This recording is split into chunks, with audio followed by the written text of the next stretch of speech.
नमस्कार, भारत होम्योपैथी के YouTube channel पर आपका स्वागत है। और आज इस वीडियो में हम बात करेंगे राइनाइटिस के बारे में। जैसा कि इसका नाम आपको बताता है, राइन प्लस आइटिस। मैंने आपको अपनी पहली वीडियोस में भी बताया है, जिस भी वर्ड के पीछे आइटिस लग जाता है इसका मतलब इन्फ्लेमेशन से रिलेटेड डिजीज हो जाता है। राइन का मतलब नोज में आने वाली इन्फ्लेमेशन को हम राइनाइटिस बोलते हैं। इससे हमारे शरीर में कई कॉम्प्लिकेशन आती हैं, उनके बारे में भी बात करेंगे। तो आज इस वीडियो में मैं आपको बताऊंगा राइनाइटिस क्या है, जब भी किसी व्यक्ति को राइनाइटिस होता है तो उन्हें कौन से सिम्टम्स दिखाई देते हैं, और राइनाइटिस किस वजह से यानी क्या कारण रहते हैं वो भी मैं इस वीडियो में आपको बताने वाला हूं। और साथ ही साथ किस प्रिवेंशन के थ्रू आप अपने आप को राइनाइटिस से बचा सकते हैं, और अगर आप राइनाइटिस को फेस कर रहे हैं तो इस समय आपके लिए कौन सा ट्रीटमेंट सबसे बेस्ट रहता है। तो चलिए वीडियो की शुरुआत करते हैं। जैसा कि मैंने वीडियो की शुरुआत में ही आपको बताया, राइनाइटिस यानी नोज में आने वाली सूजन।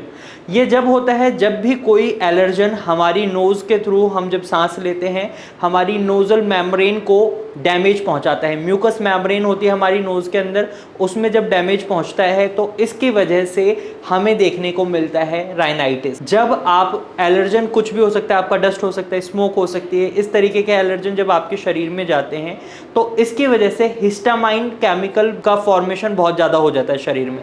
और जब हिस्टामाइन का फॉर्मेशन होता है तो हिस्टामाइन की वजह से जो हमारी म्यूकस मेम्ब्रेन होती है, कुछ लोग इसको म्यूकोसल लाइनिंग भी बोलते हैं, इसमें सूजन आ जाते हैं। यहाँ पर म्यूकस का फॉर्मेशन होता है इसी मेम्ब्रेन की वजह से, और जब इसमें रुकावट आती है, इसमें सूजन आ जाती है तो क्या होता है, म्यूकस का फॉर्मेशन बढ़ जाता है और जो हमारे एयरवेज होते हैं यानी नोज के जो एयरवेज हैं उनमें दिक्कतें आने को हमें मिलती। उस समय हमें कुछ लक्षण दिखाई देते हैं। वो लक्षण क्या है, उन लक्षणों के बारे में भी बात करेंगे। तो अब मुझे उम्मीद है आपको समझ आ गया होगा राइनाइटिस किसे कहते हैं। अब लक्षणों की बात करें तो इस समय अक्सर हमें देखने को मिलता है पेशेंट को एक साथ 15 से 20 छींकें आती हैं। कई बार ये छींकें बहुत ज़्यादा हो जाती हैं, 40 तक भी ये छींकें पहुंच जाती हैं किसी किसी पेशेंट में जो बहुत ही सीवियर कंडीशन को फेस कर रहे होते हैं। वरना उनकी नोज़ हमेशा लीक कर रही होती है यानी पानी टपक रहा होता है नाक से।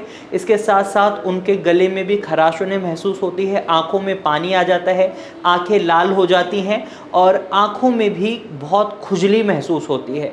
तो ये कुछ सिम्टम्स हैं जो राइनाइटिस के पेशेंट फेस करते हैं। और जब ये कंडीशन बहुत सीवियर स्टेज में पहुंच जाती है तो इन सभी सिम्टम्स के साथ साथ पेशेंट को सर दर्द भी महसूस होता है। तो ये कुछ लक्षण हैं जो राइनाइटिस के पेशेंट को महसूस होते हैं। अब हम बात करते हैं राइनाइटिस होने के कारणों के बारे में। तो राइनाइटिस होने के कारण को जानने से पहले हमें इसके टाइप के बारे में पता होना चाहिए। बेसिकली राइनाइटिस दो टाइप का होता है, एक होता है एलर्जिक राइनाइटिस, दूसरा होता है non allergic rhinitis. Non allergic rhinitis में हमें देखने को मिलता है बॉडी में हार्मोनल चेंजेस की वजह से राइनाइटिस डेवलप होता है, और जो एलर्जिक राइनाइटिस होता है उसमें कई कारण हो सकते हैं। इस समय जो भी एलर्जेंस होते हैं, जैसे आपका डस्ट है, स्मोक है, इवन आप अगर घर पे पेट रखते हैं तो कुत्ते या बिल्ली के जो बाल होते हैं उनसे भी राइनाइटिस डेवलप हो जाता है। पॉलन ग्रेन्स की वजह से राइनाइटिस हो जाता है। सीजन में बदलाव आते हैं, मौसम में बदलाव आते हैं, तो उस समय जो एयर में पॉल्यूशन होता है उसकी वजह से भी राइनाइटिस हो जाता है। एयर पॉल्यूशन एक बहुत बड़ा कारण रहता है राइनाइटिस का। स्मोक करते हैं तो ये भी राइनाइटिस का कारण होता है। आपके आसपास कोई व्यक्ति स्मोक करता है, आप उसके साइड में भी खड़े रहते हैं और आपका इम्यून सिस्टम इस चीज़ को कैच कर लेता है, ये एलर्जन की तरह आपके शरीर में काम करता है, तो आपके शरीर में भी राइनाइटिस की प्रॉब्लम डेवलप हो सकती है। तो ये कुछ कारण रहते हैं एलर्जिक राइनाइटिस के। तो मुझे उम्मीद है अब आपको ये समझ आ गया होगा कि राइनाइटिस क्या होता है, इसमें सिम्टम्स क्या दिखाई देते हैं और कारण क्या होते हैं। अब प्रिवेंशन की बात करें तो प्रिवेंशन मैं अपनी हर वीडियो में बोलता हूँ कि प्रिवेंशन का सबसे बेस्ट तरीका यही रहता है कि जो कारण होते हैं हम उन्हीं पर काम कर लें। जैसे कि मैंने आपको एलर्जेंस बताए, डस्ट है, हम डस्ट से बच सकते हैं, एयर पॉल्यूशन है, हम उससे बच सकते हैं, मास्क पहने। और अगर आप सिटी या प्लेस को ही कुछ समय के लिए छोड़ सकते हैं जहाँ पर एयर पॉल्यूशन ज़्यादा है तो वो बेस्ट रहता है, वरना आप मास्क पहने, एयर प्योरीफायर का इस्तेमाल करें। साथ ही साथ डस्ट है तो अगर आपके आसपास डस्ट है तो थोड़ा पानी का छिड़काव रखें ताकि डस्ट ज़्यादा हवा में ना रहे।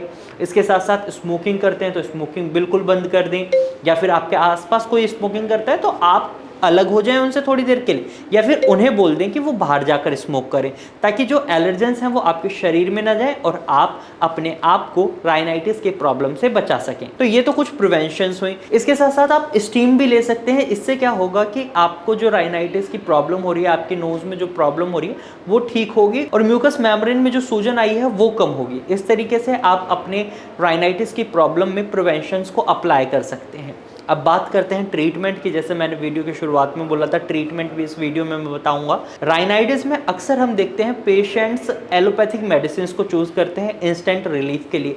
वो एयर स्प्रेज का इस्तेमाल करते हैं और कई तरीके की मेडिसिन लेते हैं, स्टेरॉइड्स लेते हैं और उन्हें इंस्टेंट रिजल्ट भी मिलता है। लेकिन मैं यहाँ आपको ये बताना चाहूँगा, जो इंस्टेंट रिजल्ट है वो आपको क्योर नहीं कर रहा, वो आपको रिलीफ दे रहा है, वो आपकी प्रॉब्लम को प्रेस कर रहा है, जिसकी वजह से ये प्रॉब्लम थोड़े ही समय में और ज़्यादा बड़ा रूप लेकर उनके सामने आ जाती है। कई बार ये अस्थमा भी डेवलप करवा देती है, क्योंकि जो म्यूकस है वो आपके शरीर के अंदर ही जा रहा है और जब म्यूकस शरीर के अंदर जा रहा है तो जो आपके एयरवेज हैं उनमें इन्फ्लेमेशन आ सकती है, म्यूकस का फॉर्मेशन बढ़ सकता है, वहाँ पर रुकावट आ जाती है तो अस्थमा डेवलप हो जाता है। तो इससे बचने के लिए आपके लिए बेस्ट होम्योपैथिक ट्रीटमेंट ही रहता है। भारत होम्योपैथी का ट्रीटमेंट इसमें बहुत अच्छा माना गया है, क्योंकि भारत होम्योपैथी के कई पेशेंट बहुत जल्दी ठीक हुए हैं जो राइनाइटिस की प्रॉब्लम को फेस कर रहे थे। यहाँ पर कस्टमाइज्ड मेडिसिन प्रोवाइड कराई जाती हैं जो पेशेंट टू पेशेंट वेरी करती हैं, यानी पेशेंट के रूट कॉज को देखते हुए, उनके सिम्टम्स को देखते हुए, उनके बिहेवियर में जो चेंजेस रहते हैं उनको देखते हुए मेडिसिन बनाई जाती है। कस्टमाइज्ड मेडिसिन होती है जिसकी वजह से रिजल्ट्स हमें अच्छे देखने को मिलते हैं। अगर आप भी राइनाइटिस की प्रॉब्लम को फेस कर रहे हैं या रेस्पिरेटरी किसी भी प्रॉब्लम को फेस कर रहे हैं तो आप भारत होम्योपैथी की डॉक्टर की टीम से कंसल्ट कर सकते हैं। तो आज की वीडियो में सिर्फ इतना ही। मुझे उम्मीद है वीडियो आपको अच्छी लगी होगी। अगर इसके बाद भी आपके मन में कोई सवाल है तो कमेंट के थ्रू आप अपना सवाल हमसे पूछ सकते हैं, या फिर आप हमें कोई सजेशन देना चाहते हैं तो कमेंट के थ्रू आप अपना सजेशन भी दे सकते हैं। और ऐसे ही इन्फॉर्मेटिव वीडियोस देखने के लिए आप हमारे चैनल को सब्सक्राइब भी कर सकते हैं। Thank you for watching.